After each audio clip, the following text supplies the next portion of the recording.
Hi, my name is Anna, and this is a very short and sweet autumn vlog. I decorated my house just a little bit for the autumn season. I have a puppy who is about 5 months old who has been terrorizing our house, so decorations this year are a little bit sparse and limited to just our TV and our door. Now, one of the things that I have tried this season has been matcha.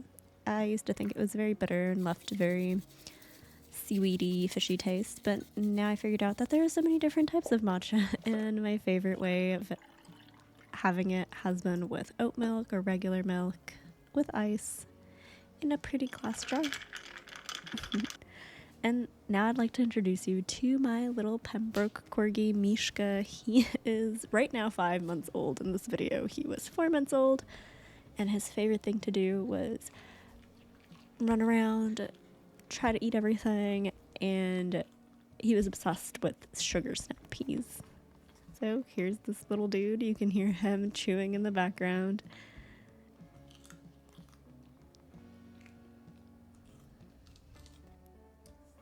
And here are some crochet projects that I worked on. The first one was this bag from the channel All About Amy. She has all of the patterns and instructions on her video. I'll link that below. But I really wanted to crochet something that was functional and that would serve a purpose besides just sitting on my shelves. And this is it. It was my first time making granny squares, and I really like this white, pink, and green combination. Also, I'm so sorry about all of the marks on my hands. That's when my puppy was in the land shark phase, and my hands clearly suffered.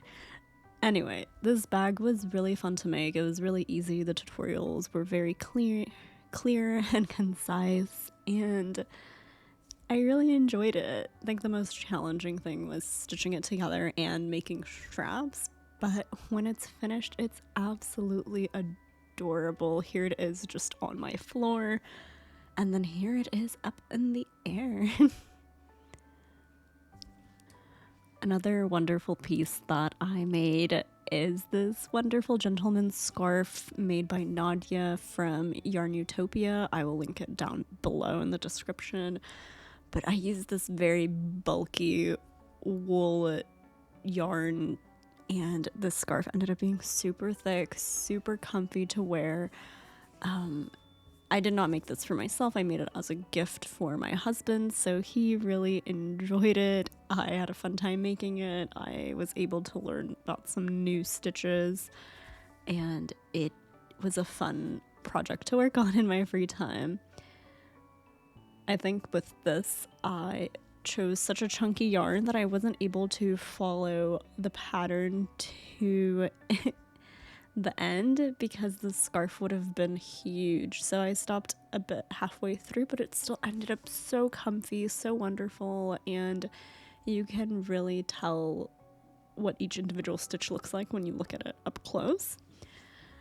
And so after many, many rows of working on it, I eventually did have an entire scarf. Here it is. I tried it on. It's very beautiful. It is very warm. Here is it up close. I love how all of the colors kind of align and match with one another. And I was super happy with how this turned out.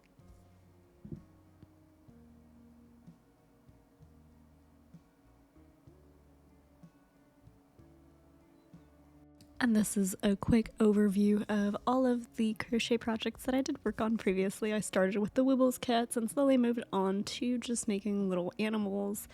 I'm most proud of this little fox. He has a tail, he has 3 different colors going on, and he has a cute little scarf. For a couple of weeks, I also was inspired by Jenn at Jenn Eats Good $50 budget grocery series, so I followed along with a week of her recipes. I only recorded some, but every meal was really great. I'll link it down below as well. But I did go to Trader Joe's, and this is my grocery haul. It includes stuff from her recipes and also a lot of extra things.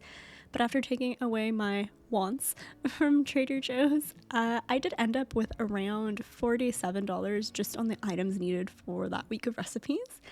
And I'm so excited to share what I tried, some things that I learned along the way, and some extra items that I made.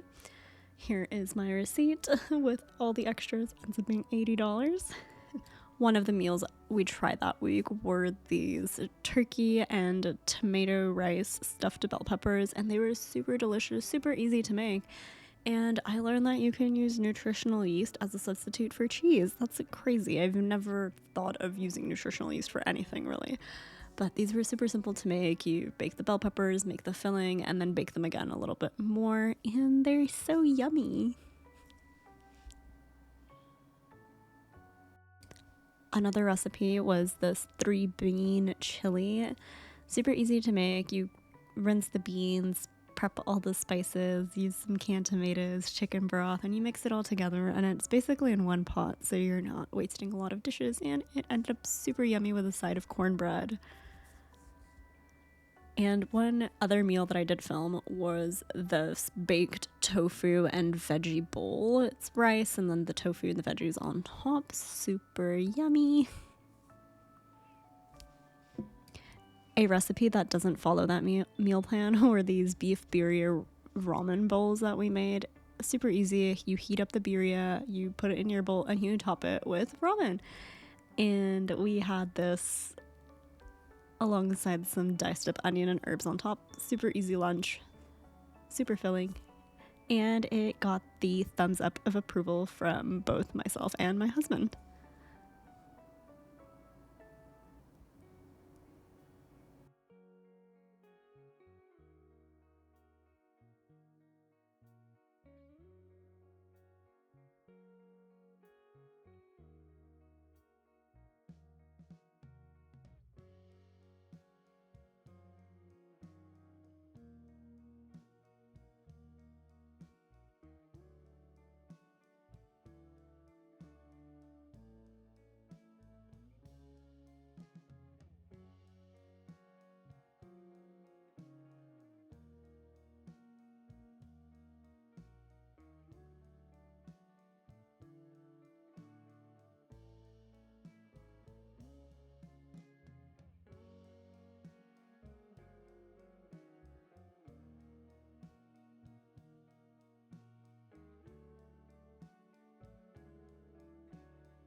Hi, sleepy boy.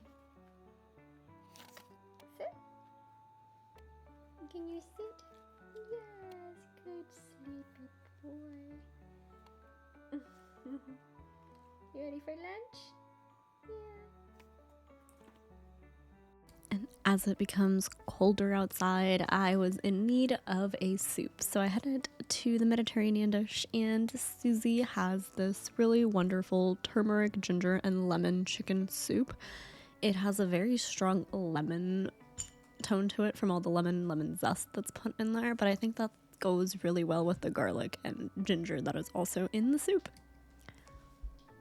So I had boiled the onion, chicken, and garlic and salt inside of my Dutch oven, and in the meantime prepared all of the other ingredients for the soup. This included, of course, turmeric, coriander, red pepper flakes, not pictured, carrots, ginger, garlic, and herbs, and lemon zest. I also added some jalapenos and celery that I had in the fridge because I didn't want them to go to waste. And after you add all of that to the soup, you get this very yellow soup that you see in the picture.